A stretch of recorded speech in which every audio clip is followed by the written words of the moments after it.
আইন অনুযায়ী উপদেষ্টা আসিফ মাহমুদকে অস্ত্রের লাইসেন্স দেওয়া হয়েছে বলে জানান স্বরাষ্ট্র উপদেষ্টা জাহাঙ্গীর আলম চৌধুরী। বান্ডেল থাকলে প্রতি সেনমানিতে টাকা বাঁচবে।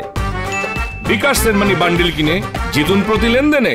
দুপুরে রাজধানীর খামারবাড়িতে এক সভা শেষে এই মন্তব্য করেন তিনি। এ সময় মুরাদনগরের ধর্ষণের ঘটনার যথাযথ ব্যবস্থা নেওয়া হয়েছে বলেও জানান স্বরাষ্ট্র উপদেষ্টা। তিনি আরও বলেন, এবার দেশজুড়ে গতবারের চেয়ে 15 লাখ টন বেশি ধান উৎপাদন হয়েছে। শীতকালীন ফসলের জন্য 100টি নতুন হিমাগার তৈরি করা হবে বলেও জানান তিনি।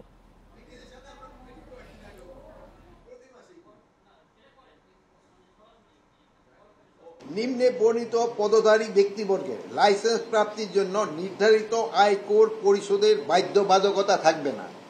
এরা হলো স্পিকার, ডেপুটি স্পিকার, মন্ত্রী, প্রতিমন্ত্রী, উপমন্ত্রী, সমপর্যায়ে সম্পন্ন ব্যক্তিবর্গ।